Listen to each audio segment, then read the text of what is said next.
Hello, my name is Chris Riley, and it is my pleasure to welcome you to the LCAP Community Town Hall for April 12th, 2022.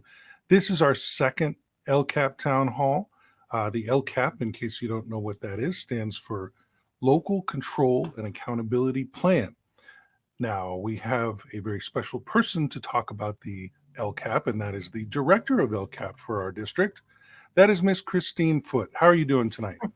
Hi, Mr. Riley. I'm wonderful. Thank you for inviting me tonight. I look forward to speaking with our audience and doing a brief presentation for them tonight. Okay, and at some point, we may be joined by Miss Maura Balmaceda, and she is our coordinator for English learners, and she'll be able to talk to us a little bit, and she'll be able to talk to us in Espanol for those of you who would be more comfortable hearing this in Spanish. So if you have any questions that you would like to ask in Spanish, we'll be able to accommodate you.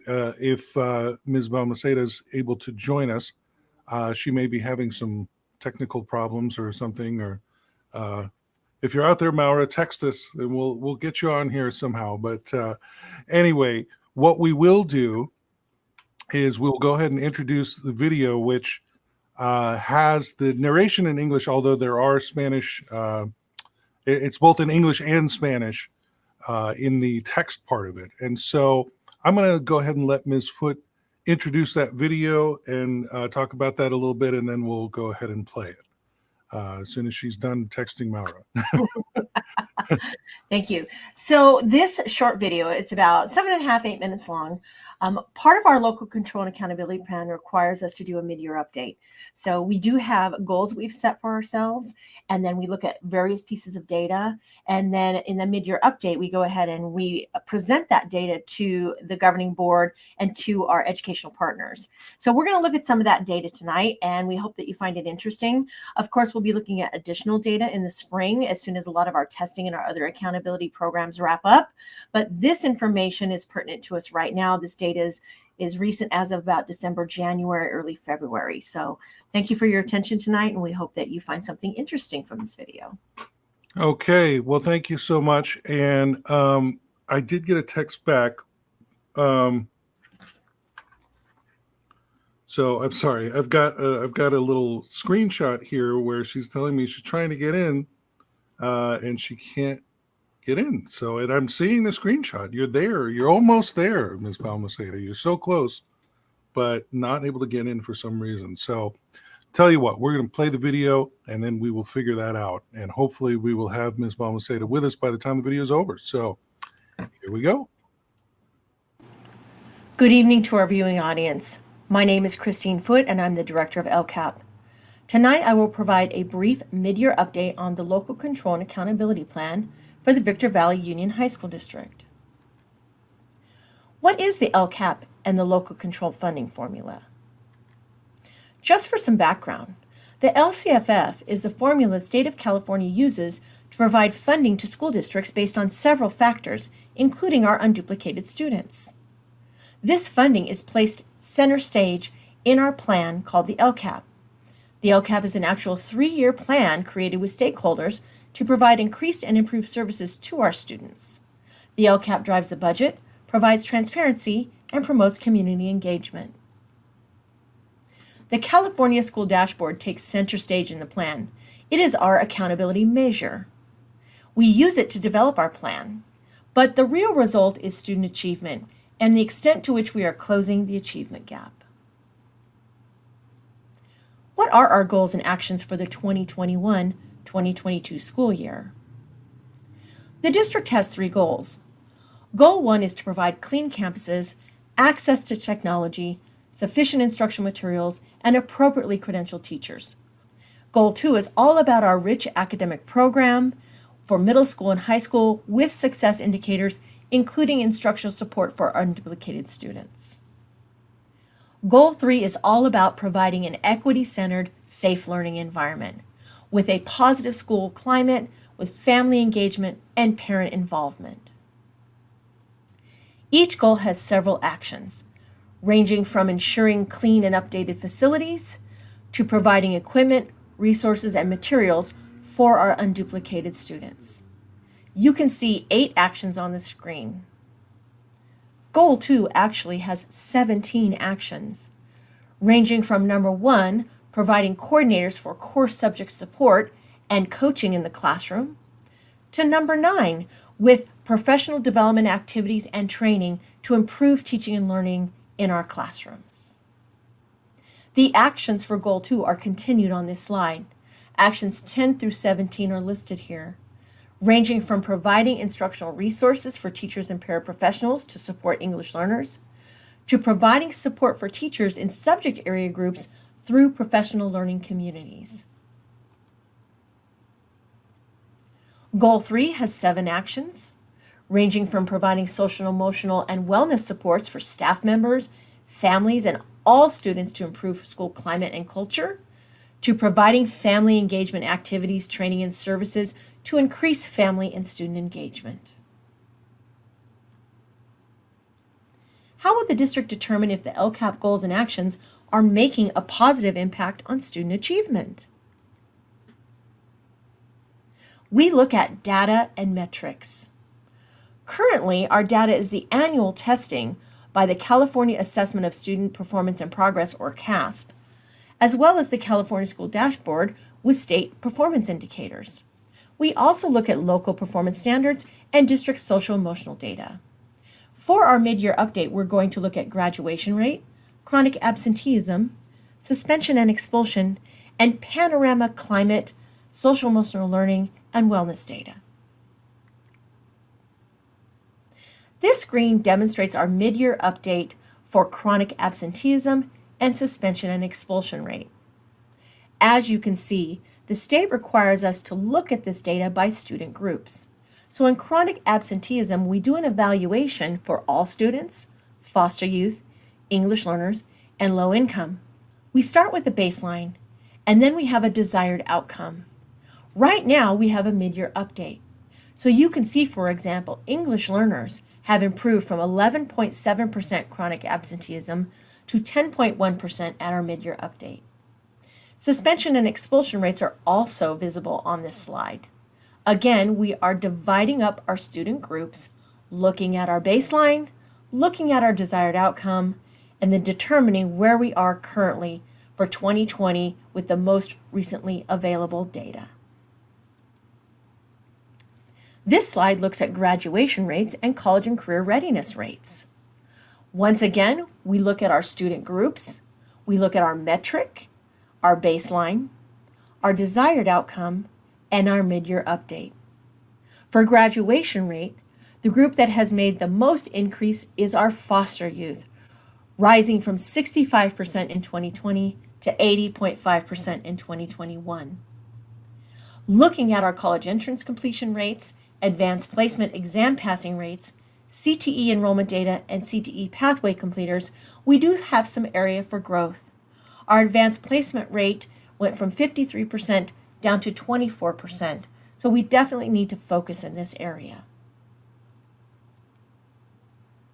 Here are our 3 district panorama surveys.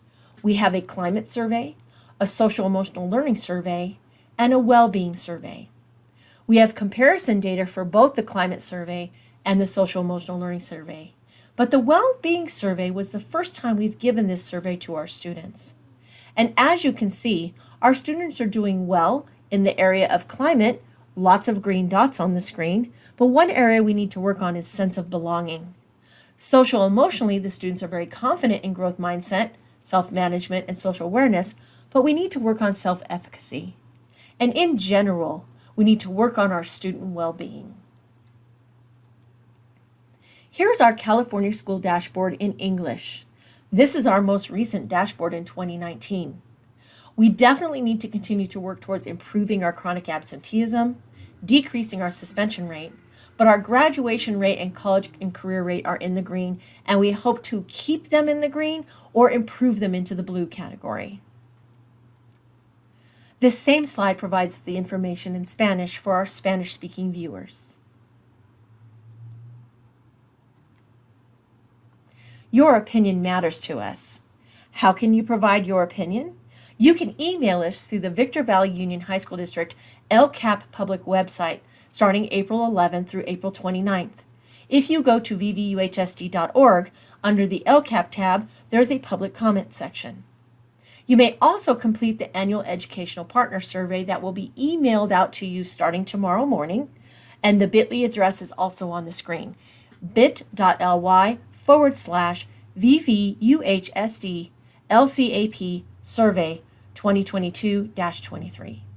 You may also attend the public hearing of the LCAP on Thursday, June 16th at the regularly scheduled school board meeting at 5:30 p.m. If you would like to speak, make sure you arrive 15 minutes early to fill out a card. Thank you for your attention tonight, and we appreciate your time. We look forward to seeing your comments in our town hall meeting. Okay, well, thank you, Christine, for that video. And I also, Christine, if you would please throw into the main chat, into the comments there, that link. Do you have that link handy that was at the end there, the bit.ly link? Yes, I can go ahead and put that in there. I can't do it from my computer, but I can go ahead and put it in on the live stream chat. So I'll great. put that right in there. Awesome. Yeah, because I remember last time we posted it, when we posted it in there, it looked like it wasn't in the chat, but it actually was. It looked like the link wasn't in there, but it was a clickable link when I went and looked at it later. Yes. So now I would like to introduce a very special guest who had a little trouble logging in, but we were able to troubleshoot that while we were showing the video. And so that is our English learner coordinator for the district, a longtime employee of the district, Ms. Maura Balmaceda. Welcome. How are you? Oh, we can't hear you. Are you muted? What? Oh, it says we're snake bitten here with the. It says you're muted. I'm going to unmute you. Okay. It says I can't unmute you. It might be that your microphone is not like hooked up. So if you go to settings, maybe there's something. Oh, the joys of technology. So Ms. Balmaceda was going to, in case there were folks who wanted to ask questions in Spanish, she can answer them in Spanish. Do we have any lip readers who speak Spanish? Because that we might. Oh, okay, so well, let's see if we can figure that out. I mean, what I would suggest, Ms. Balmaceda, actually is leave and then come back. And then as you're getting in, there's like a little thing there where you click your microphone and see what microphone is selected, and hopefully that will work. Okay. But it's nice to see your smiling face. We'll see you again soon, maybe. Okay. All right. So we did have a question in the comments. It looks like Ms. Foot already addressed this. Brandy White says, is it possible for schools to have class sets of books since they don't have lockers? Obviously, consumables might still have to be carried in backpacks, but it is not good. Here, I'm going to put this on the screen just so everyone can see it. Obviously, consumables might still have to be carried in backpacks, but it is not good for these kids' backpacks to be as heavy as they are. Local orthopedic specialists just mentioned this. And then Christine was actually able to get in here on Facebook and answer that. Many of our textbooks are digital as well as hard copy. Most student textbooks can be accessed through their Student ClassLink Launchpad. If the book is electronically available, they can be accessed with a Chromebook or other device. And please have your student check with their teachers. Now, also, is that thing with the textbooks? We had a little discussion last time about like what things are within the LCAP and what things aren't. Is this an LCAP thing? Yes, it does fall under Category 1 for base program under Goal 1. But when it comes to base program, we are required to purchase one-on-one for students. And if the book is electronically or digital, we often pay an extra fee to have the electronic or digital copy, and then we buy the hard copy for the student if the hard copy is available. Some publishers are going fully electronic now, so it's really interesting. You might not even be able to get the actual book in a hard copy version, but you can get the consumable pieces of it in a hard copy version.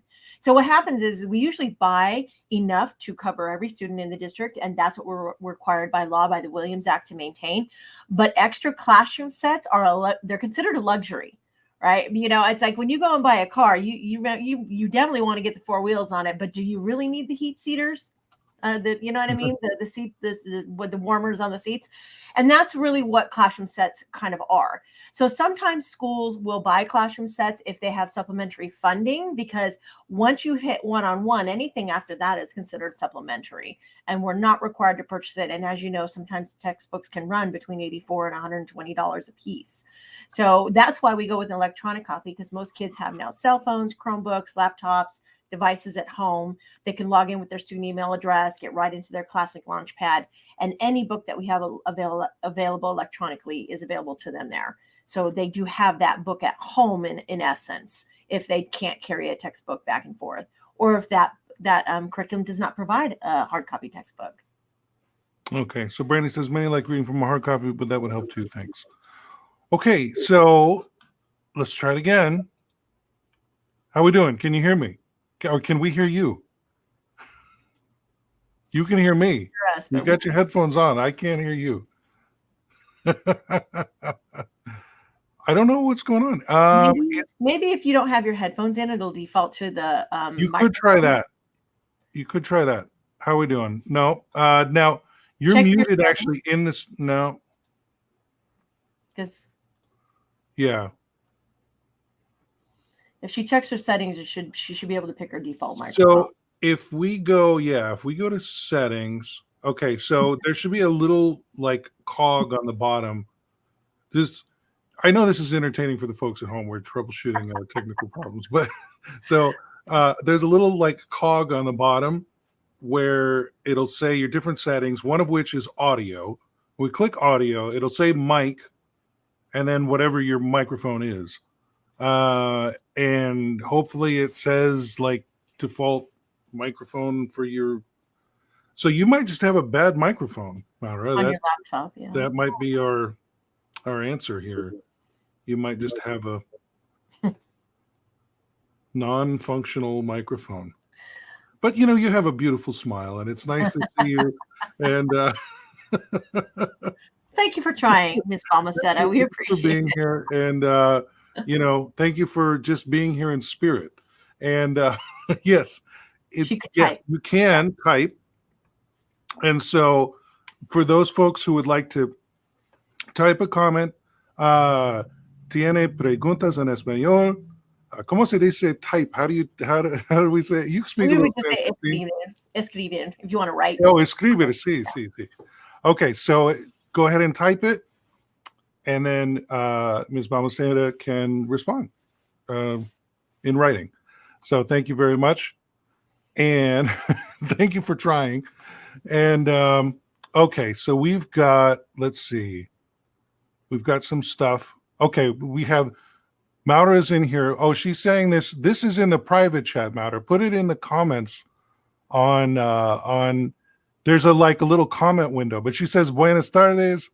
Si tienen preguntas en español, las pueden escribir en el chat y yo les contestaré. Apologize for my Spanish. Mi micrófono no sirve. Gracias.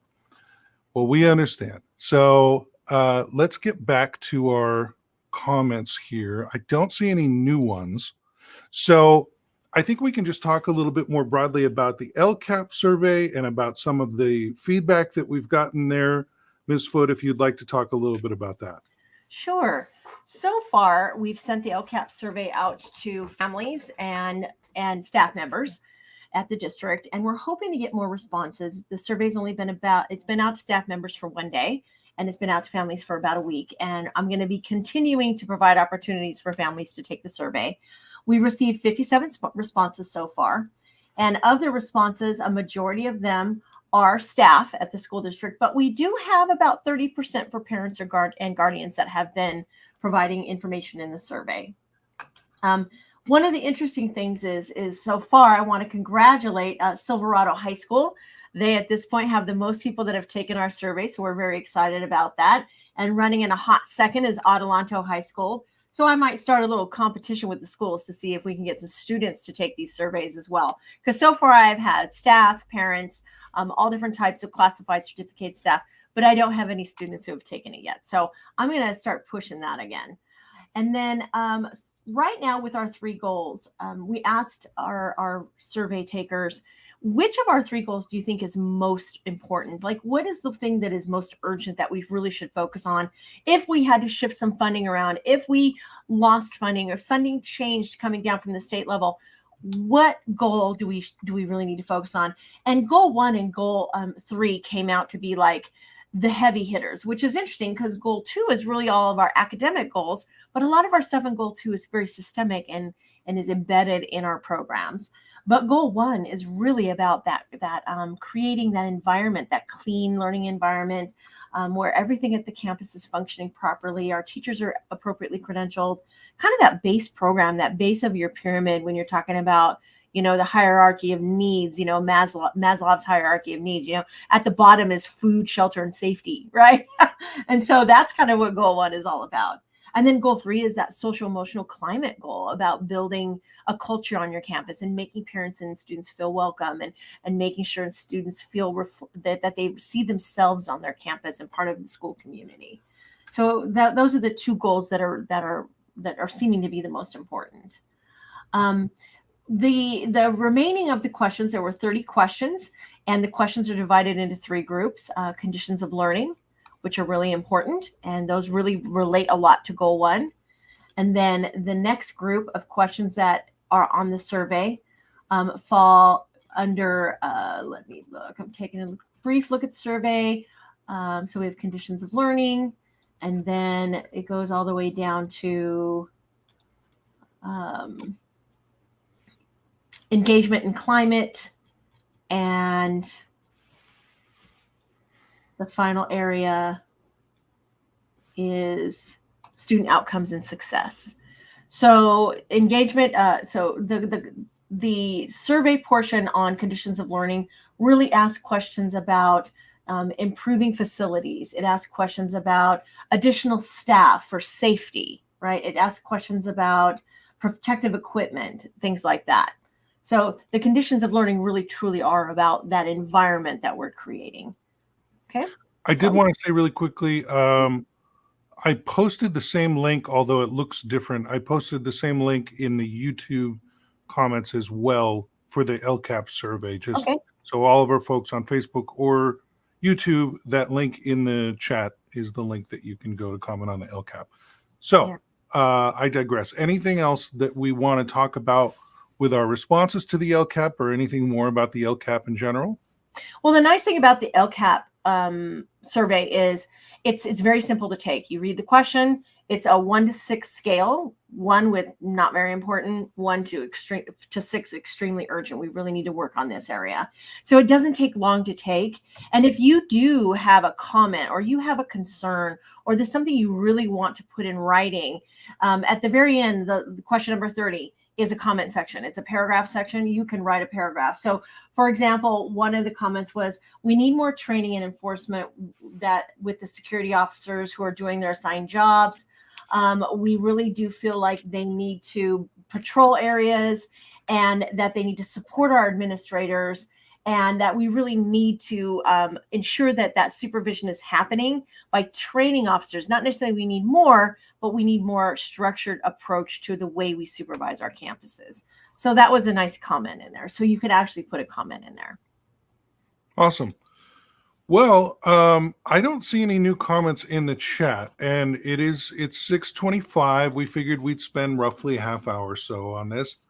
I don't see any new comments there in the chat. I do want to reiterate that the LCAP, as we said last time, these are real concrete ways in which you can affect the direction of not only your child's education, but education in our district for generations to come. These ways in which we spend this money can have real world outcomes for the students, for them having the things they need to get career technical education or just to get their A through G requirements and move on to college, just to have a good, safe environment in which to go to school, just to have the opportunities that every kid should have, right? And that's one thing that we talk about a lot in education is equity, right?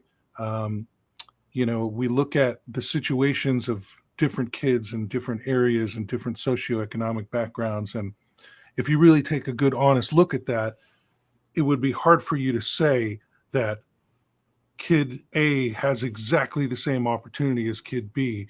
I mean, that doesn't really work out that way. That's not how life always works out. But our goal as educators and as a district is to try to have equity. So kid A and kid B both have a shot and have a similar shot at success. And so, it's really important for you to give us your feedback because that's what this is all about. It's about putting the control over your kid's education, not just your kid, but your whole community.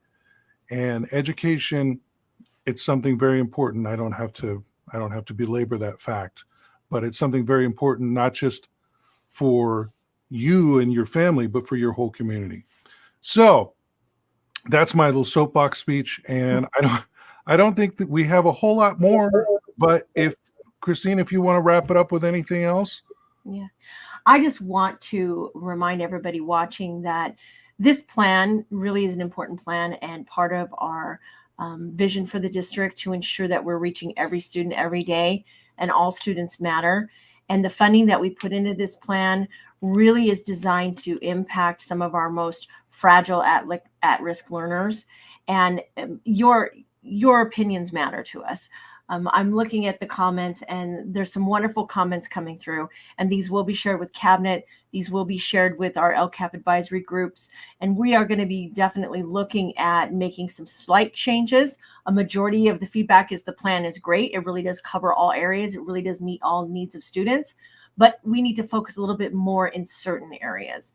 And we agree with those comments. We're not above saying that we're not perfect. We're always growing. We're always changing. We're always trying to do the best for our community and our students, and our educational partners' voice matters to us. So we want to thank you for your time and the efforts that you put in by attending these meetings and completing our survey. So we really do appreciate you. Thank you for the privilege of educating your children. Okay. Ms. Balmaceda, can I put you up on the camera one more time, on the screen one more time? Is that a yes? Well, you're smiling, so that's a yes. Thank you.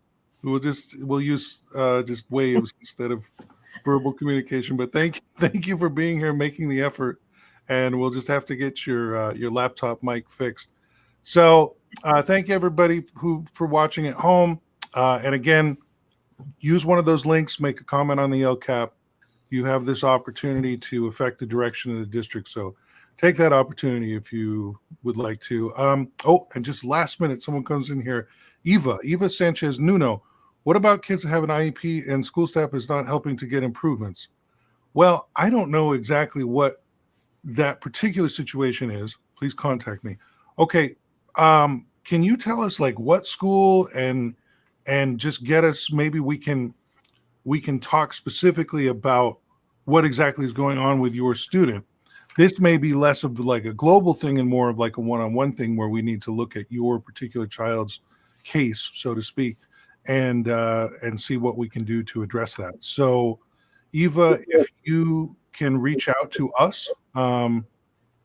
Hey, Mr. Riley, what I can do is the Director of Special Education, Dr. Margaret Acciones, I can put her email address in the chat, and then Ms. Nuno can email her and let her know that she needs some support with her son and her situation at Silverado. Because since I'm the Director of Curriculum Instruction, that wouldn't be an area that I could advise on at this moment. But I think the best thing for her to do is reach out for the special education staff, and we can get her some help with that as well. So I'll go ahead and put Ms. Acciones' email address in the Facebook chat because it looks like Ms. Sanchez is on Facebook. Yeah. Okay. Yeah, Eva. So Eva says thank you. So yeah, go ahead and email Margaret Akinutsi. She is our Director of Special Ed, and we'll get that addressed, whatever the situation may be. And I wanted to give a shout out to one of our teachers, Nancy Noble. She says, thank you so much. We all appreciate your significant efforts. Well, we appreciate your significant efforts because, you know, teachers, that's where the proverbial rubber meets the road, right? The teachers are the ones who are doing the work every day. So we certainly appreciate all that you do for us. We really do. So, and Nancy, of course, is one of our great longtime teachers. So, okay, well, I guess that is about it. And I want to thank everybody again and wish everybody a great evening. Bye-bye. Thank you. Bye-bye. Thank you, Ms. Noble, for watching. See you later.